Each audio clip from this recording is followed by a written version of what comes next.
అబ్బో ఇక్కడ కేజీ చీరలు కొంటే అర కేజీ చీరలు ఫ్రీ అంట. మంగళ్య షాపింగ్ మాల్, కేజీల్లో సేల్, టన్నుల్లో ఆనందం. అండ్ మీరు బిగ్ బాస్ నుంచి బయటకు వచ్చిన తర్వాత కొన్ని సినిమా ఆఫర్లు అయితే వచ్చినాయి మీరే హీరోగా. బట్ ఒక హీరో వాళ్ళందరితో కలిసి కూర్చొని మాట్లాడి వాళ్ళ మైండ్ సెట్ మార్చేసి మీకు సినిమా ఛాన్సులు రాకుండా కొన్నిటిని అడ్డుకున్నాడు అని చెప్పి ఒక టాక్ అయితే ఉంది. నిజమా? నిజమా అబద్ధం?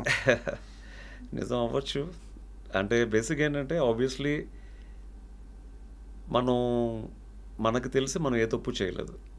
సో మనం ఉన్నది ప్రూవ్ చేసుకోవడానికి, జీవితంలో ఎప్పటికైనా ఏదో ఒకటి సక్సెస్ అవ్వడానికి, ఉన్న సక్సెస్ని లైఫ్ అంతా నిలబెట్టుకోవడానికి ఇండస్ట్రీకి వచ్చాం. ఇప్పుడు మన వెనకాల ఎవరు ఏం చేస్తున్నారు అన్నది మనకు తెలియనప్పుడు మనం వాళ్ళ గురించి మాట్లాడకూడదు యాక్చువల్గా. సో మేబీ చేసి ఉండొచ్చు. మీ దాకా వచ్చిందా? నా దాకా వచ్చిందంటే వచ్చిందని చెప్పాలి. But I don't take anyone's name అనమాట. Okay, but it's okay. ఇప్పుడు మనకి రాత ఉన్నప్పుడు ఎవరైనా అడ్డుకున్నా మన రాతను ఎవరు మార్చలేరు. సో ఇక్కడ అంటే ఈ క్వశ్చన్ ఎందుకు అడిగానంటే నాకు తెలియంది ఒకటి మిమ్మల్ని అడుగుతున్నాను సార్. మోడలింగ్ అంటే అక్కడ బిహేవియర్ కానీ థాట్ ప్రాసెస్ కానీ ఇవి కూడా నేర్పిస్తారా? యా, అంటే ఒక సిచ్యువేషన్ మనం ఎలా హ్యాండిల్ చేయాలి? ఆబ్వియస్లీ బాడీ లాంగ్వేజ్ ఉంటుంది, సెల్ఫ్ కాన్ఫిడెన్స్ ఎలా బిల్డ్ చేసుకోవాలన్నీ ఉంటాయి అన్నమాట. సో అవే మిమ్మల్ని రాటు తెలిసింది. ఎందుకంటే ఇప్పుడు మీరు ఉదయ్ కిరణ్ గారి విషయంలో ఏవైతే చెప్పారో అవన్నీ కూడా మీరు లైఫ్లో మీరు కూడా చూశారు. ఆ క్రేజు చూశారు, డౌన్ఫాల్ చూశారు, బట్ మళ్ళీ రైజ్ అవుతున్నారు. సో ఇక్కడెక్కడా కూడా మీరు ఎక్కడ చెల్లించలేదు, ఎక్కడా కూడా మీరు సెకండ్ థాట్ తీసుకోలేదు. సో ఎక్కడ ఎదగాలి అక్కడ ఎదుగుతూ పోయారు, ఎక్కడ కష్టపడాలి అక్కడ కష్టపడుతూ వచ్చారు. సో ఉదయ్ కిరణ్ గారు తీసుకునే ఆ డిసిషన్ తీసుకునేదానికి మీరు తీసుకోకపోవడానికి రెండింటి మధ్య వ్యత్యాసం అంటే ఆ మైండ్ సెట్లో ఉన్న మార్పు ఏంటి? ఇప్పుడు యాజ్ ఎ పర్సన్ మీరు చెప్తే నమ్మరు, కానీ ఫేమ్ ఉన్నప్పుడు యూజువల్గా కొంతమంది చాలా పనులు వదిలేసుకుంటారు యాక్చువల్గా. సార్ మా వైఫ్ ఎప్పుడు నాతో ఫైట్ చేస్తూ ఉంటుంది. ఆ కాస్టింగ్ జోలికి వెళ్ళొద్దు, కాస్టింగ్ నాపేయండి, ఆ కాస్టింగ్ అనేదాన్ని నేను తట్టుకోలేను, okay stop that. As a యాక్టర్గా మీరు ఆల్రెడీ చాలా అచీవ్ చేశారు, యాజ్ అ మోడల్గా అచీవ్ చేశారు, యాజ్ అ సక్సెస్ఫుల్ పర్సన్గా చాలా అచీవ్ చేశారు. అంటే నాకేంటంటే ఒక జాబ్ ఎవరన్నా ఒక యాడ్ ఫిల్మ్ ఉంది ఎవరైనా ఉంటే చెప్పండి అన్నప్పుడు నేను ఎవరు కష్టపడుతున్న వాళ్ళకి ఏదో ఒక విధంగా హెల్ప్ చేయాలి. దానివల్ల మనకు డబ్బులు రాకపోయినా పర్లేదు, at least they make some money, at least they make some fame, at least మనల్ని నమ్ముకోకపోయినా వాళ్ళు ఎంతో కొంత కష్టపడి ఈ పొజిషన్కి వచ్చారు. సో మనకు వచ్చిన ఆపర్చునిటీని మిస్ చేయకుండా వాళ్ళకి హెల్ప్ చేస్తే అట్లీస్ట్ వాళ్ళు హ్యాపీగా ఫీల్ అవుతారు అని ఒక నమ్మకంతోనే చాలాసార్లు చాలామందికి హెల్ప్ చేయడం జరిగింది. ఇప్పుడు ఉన్న చాలామంది పెద్ద పెద్ద హీరోస్ కూడా నేను తెలియకుండానే ఇప్పుడు ఎవరన్నా యాడ్ ఫిల్మ్కి లేకపోతే ఎవరన్నా షోకి హోస్ట్గా అడిగితే నేను ఒక పేరుని సజెస్ట్ చేస్తున్న షోలు వాళ్ళు ఆ షోతోనే చాలా టాప్ లెవెల్కి, అంటే చాలామంది టాప్ లెవెల్కి వెళ్ళిన వ్యక్తులు కూడా చాలామంది ఉన్నారు. ఇన్ఫ్యాక్ట్ జబర్దస్త్కి ఒకప్పుడు అనసూయ గారు యాంకరింగ్ చేసేవారు. ఎప్పుడైతే జబర్దస్త్కి అనసూయ గారు యాంకరింగ్ మానేశారో ఆ షోకి ఏడుకొండలనే ఒక మేనేజర్ ఉండేవాడు. హీ కాల్డ్ మీ, ఎవరన్నా యాంకర్ ఉంటే సజెస్ట్ చేయండి అని. ఐ సజెస్టెడ్ వైజాగ్ నుంచి వచ్చిన నా ఫ్రెండ్ రష్మిన్ అనమాట. సో ఆ తర్వాత నెంబర్ ఇస్తే తను ఆవిడికి ఫోన్ చేయడం జరిగింది. సో తను ఆడిషన్ చేశారు, తను సెలెక్ట్ అయింది, she became a Jabardasth anchor.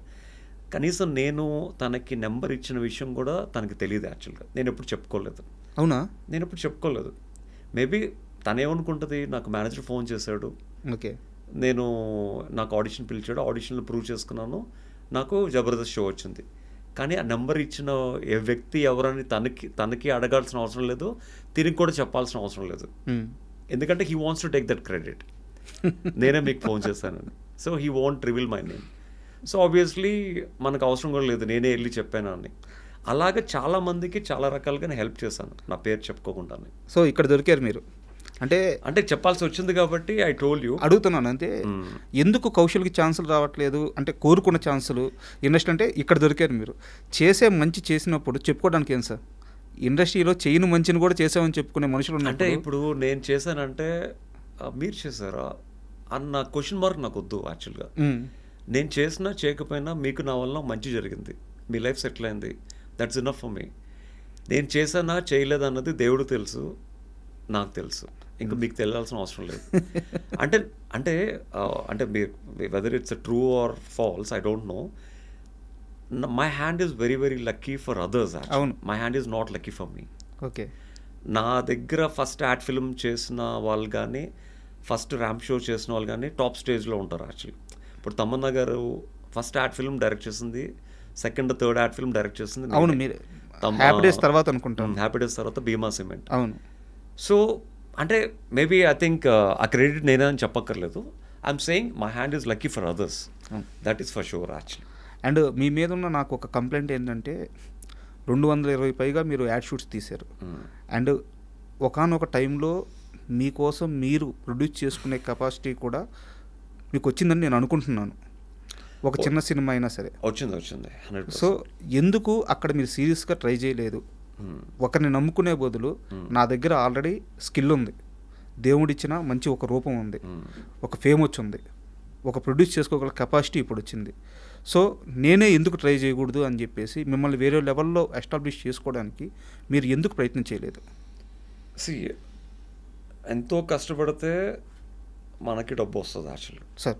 ఆ డబ్బుని మనం సినిమా మీద పెట్టి మళ్ళీ జీరోకి వెళ్ళిపోయి మళ్ళీ కష్టపడే రిస్క్ నేను తీసుకోలేదు. ఓకే. ఎందుకంటే సీజన్ 1 విన్నర్ శివబాలాజీ గారు తనకు వచ్చిన డబ్బు మొత్తం తన సినిమా మీద పెట్టి జీరో అయిపోయింది యాక్చువల్గా. తను ఒక సినిమా తీశారు గీతే కనకాల గారితో, ఇద్దరు ఫ్రెండ్స్గా యాక్చువల్గా. ఓకే. సో ఆ ఫిలిం పెద్దగా ఆడలేదు యాక్చువల్గా. సో మళ్ళీ నేను అదే రిస్క్ తీసుకుని మళ్ళీ నేను కూడా సినిమా తీసి మళ్ళీ నా ఫ్యామిలీ కోసం కష్టపడి సంపాదించుకున్న డబ్బుని మళ్ళీ నేను I don't to spoil it. As you know that నాకు బిగ్ బాస్ ఇచ్చిన క్యాష్ ప్రైజ్ ఏదైతే ఉందో, the winning amount as I said I want to donate for patients, that's I donated actually. Maybe నాకు వచ్చిన ఆ రెమ్యునరేషన్ ఏదైతే ఉందో ఆ రెమ్యునరేషను ప్లస్ బిగ్ బాస్ నుంచి బయటకు వచ్చిన తర్వాత నేను అందరు విన్నర్స్ కన్నా I'm the only winner who did lot of shop openings. I got a good అంటే ఒక షాప్ ఓపెనింగ్స్ బాగా డబ్బులు వచ్చాయి అనమాట ఆ టైంలో ఉన్న క్రేజ్కి. సో కేరళంవే చాలా ఓపెన్ చేస్తాను, ఒక 6 to 7. సో ఒక 7 to 8 యాడ్ ఫిల్మ్స్కి యాజ్ అ బ్రాండ్ అంబాసిడర్గా చేశాను. సో ఆ డబ్బులన్నీ తీసుకుని వెళ్ళి ఫ్యామిలీ నన్ను నమ్ముకున్న వచ్చిన నా వైఫ్కు, నాకు పుట్టిన నా పిల్లలకి obviously they need that money actually. So obviously cinema తీసి ఆ డబ్బులు పోగొట్టుకుని మళ్ళీ నేను ఫస్ట్ నుంచి మళ్ళీ కష్టపడే టైము లేదు, ఆ సాహసం కూడా మళ్ళీ చేయలేం. So I kept that money on my kids అనమాట. అంటే వాళ్ళకి లైఫ్లో కావాల్సిన ఒక మంచి ఇల్లు, వాళ్ళకి కావాల్సిన ఒక కారు, అంటే నాలా కష్టం పడకూడదని వాళ్ళకి ఒక మంచి హెల్ప్ఫుల్ అయ్యే విధంగా ఐఎమ్ లీడింగ్ దర్ లైఫ్ అనమాట. ఈ విషయంలో నీలిమా గారి థాట్ ప్రాసెస్ ఎలా ఉంటుంది? వారు లేదు మనం ముందుకు వెళ్ళాలి అంటారా, మీరు చెప్పింది కరెక్ట్ అంటారా? ముందుకు వెళ్ళాలి అంటే ఐ మీన్ అంటే మనం ఇన్వెస్ట్ చేద్దాం, నీ మీద నువ్వు ఇన్వెస్ట్ చేసుకో, సో ప్రాబ్లం అన్ని తర్వాత సంగతి. దానికి అసలు సినిమా ఇండస్ట్రీ మీద నమ్మకం లేదు, 100% అసలు జీరో అనమాట. ఓకే. అంటే మీరు ఎంత ఇన్వెస్ట్ చేసుకున్నా మీ మీద అది బూడిదలో పోసిన పన్నీర్ లాగే. Okay. But you want even get 1 rupee also. She knows that actually. ఎందుకంటే ఒక సినిమాని రిలీజ్ చేయాలంటే దానికి ఎంత డబ్బులు పెట్టినా సరిపోతుంది యాక్చువల్గా. సో మనం ఎన్ని కోట్లు పెట్టినా ఒక సినిమాని రిలీజ్ చేస్తున్న సినిమాని ప్రమోట్ చేసుకోవడానికి, ఆ ప్రమోట్ చేయడానికి 10 మంది హీరోల్ని పిలవడానికి, so we are not capable for that. So obviously better దేవుడు ఒక విధంగా డబ్బులు ఇచ్చాడు, ప్రజలు ఒక విధంగా విజయాన్ని ఇచ్చారు, ఆ విజయాన్ని కాపాడుకుంటూ just settle your life and again back to old life అనమాట.